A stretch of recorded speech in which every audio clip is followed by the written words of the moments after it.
Balitang pambansa. Ilang kongresistang may nakikitang batayan para nga po gumulong ang sinasabing impeachment complaint laban sa Pangulong Bongbong Marcos Jr. Kasama po dyan ang alegasyon laban kay PBBM at sa kanyang gabinete na tumanggap din daw sila ng kickback sa mga proyekto ng gobyerno.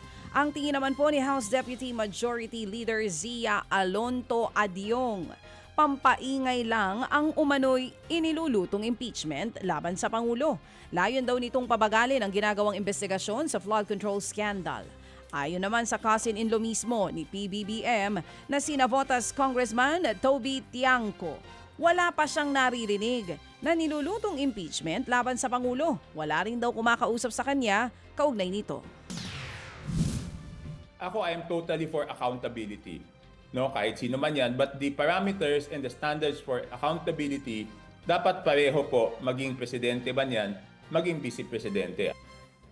Yan nga po ang tinig ni Navotas Congressman Toby Tiangco.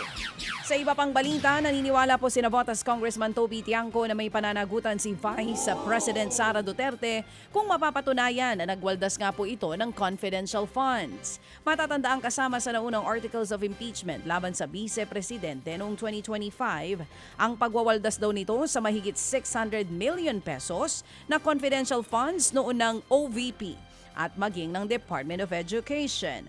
Pero ang tingin ni Tiangco, mahihirapan silang pagulungin ulit ang impeachment laban sa bise kung hindi raw mapapanagot ang mga mambabatas na sangkot din sa bilyon-bilyong pisong flood control scam.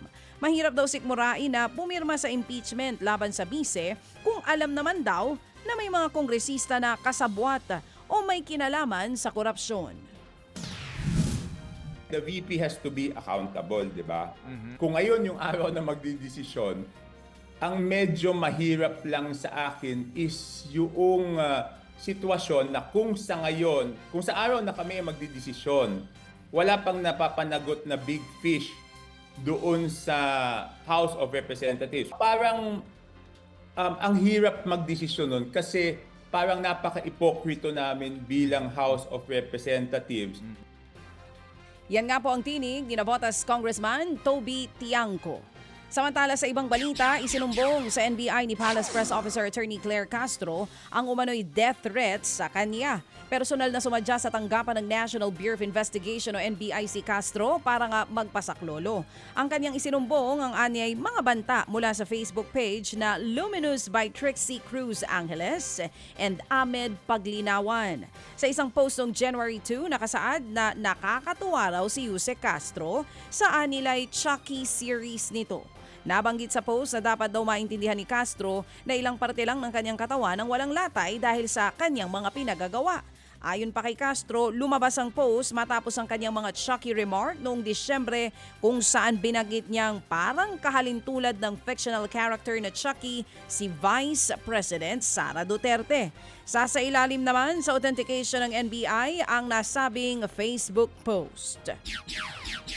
Mga kapatid, brothers and sisters, saan ka pa? Dito na tayo sa totoo.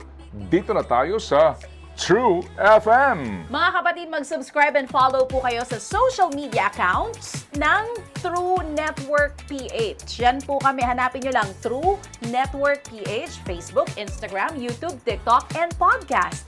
Mapa Apple or Spotify man yan, mahahanap nyo kami. Lahat ng mga napapanood at napapakinggan nyo po sa programa, nasa social media accounts namin yan. So paano mga kapatid? See you sa social media!